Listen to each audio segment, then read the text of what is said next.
Santapan Harian Minggu 16 November 2025.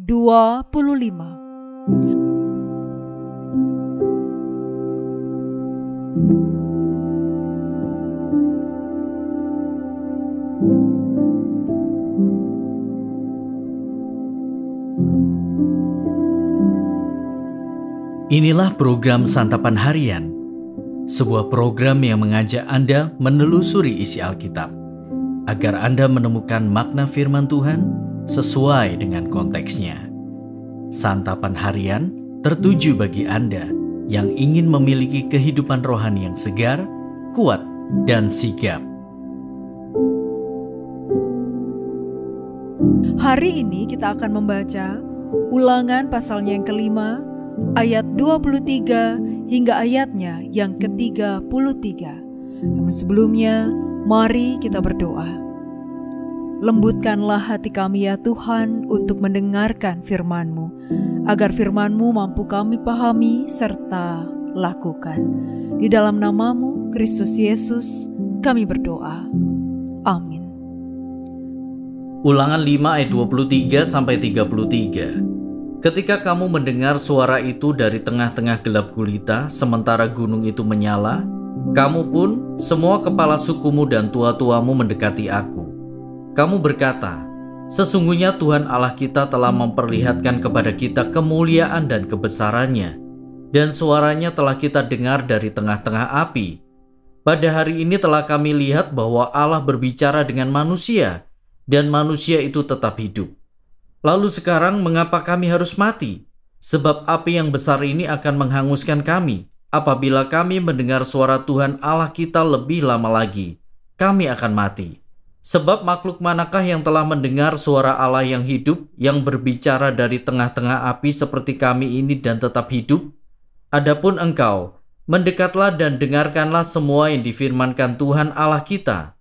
Engkau saja yang menyampaikan kepada kami semua yang difirmankan kepadamu oleh Tuhan Allah kita, maka kami akan mendengar dan melakukannya. Ketika Tuhan mendengar perkataanmu itu sementara kamu mengatakannya kepadaku, berfirmanlah Tuhan kepadaku, telah kudengar perkataan bangsa ini yang mereka katakan kepadamu. Semua yang mereka katakan itu baik, kiranya hati mereka senantiasa seperti ini, takut akan aku dan berpegang pada segala perintahku, supaya baik keadaan mereka dan anak cucu mereka untuk selama-lamanya. Pergilah, katakanlah kepada mereka, kembalilah ke kemahmu, tetapi engkau berdirilah di sini bersama aku.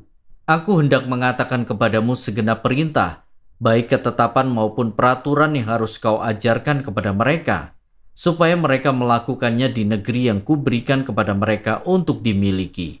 Jadi, lakukanlah semuanya itu dengan setia, seperti yang diperintahkan kepadamu oleh Tuhan Allahmu. Jangan menyimpang ke kanan atau ke kiri. Segenap jalan yang diperintahkan kepadamu oleh Tuhan Allahmu, haruslah kamu jalani, supaya kamu hidup dan baik keadaanmu, serta tinggal lama di negeri yang akan kamu duduki.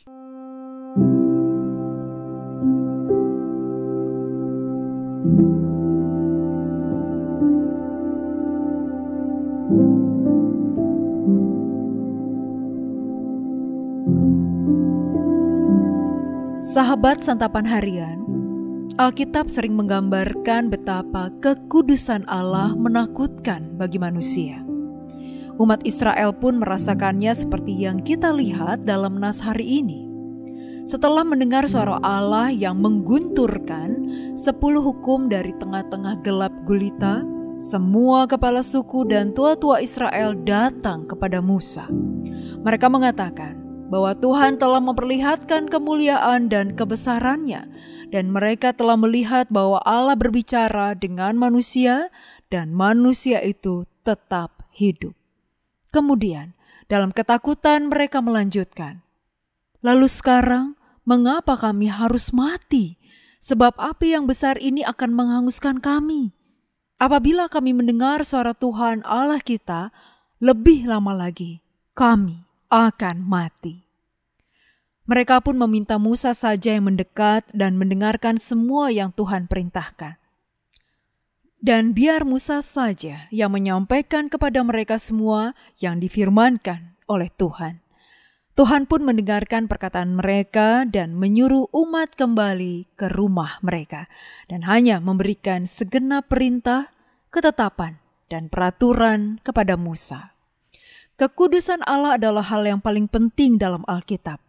Dalam doa Bapa kami, permohonan pertama yang Yesus ajarkan untuk kita doakan adalah, dikuduskanlah namamu. Kekudusan Allah adalah sesuatu yang menakutkan bagi semua makhluk ciptaan. Dalam bacaan ini, kekudusan Allah membuat orang Israel terlalu takut untuk mendengar langsung suaranya, dan mereka meminta Musa menjadi pengantara mereka. Kekudusan Allah juga membuat kita orang berdosa tidak dapat langsung datang kepadanya. Kita juga perlu pengantara supaya dapat berjumpa dengan Allah. Musa sebagai pengantara adalah bayang-bayang Yesus sebagai pengantara. Hanya melalui Yesus yang telah menebus dosa kita, maka kita dapat didamaikan dan berjumpa dengan Allah tanpa mengalami kebinasaan. Mari datang kepada Yesus, satu-satunya pengantara antara Allah dan manusia. Mari kita berdoa.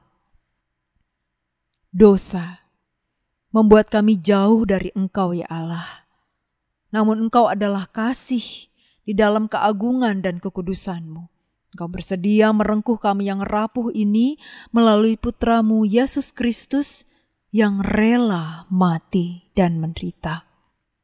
Kristus, di dalam nama-Mu kami bertelut dan bersyukur.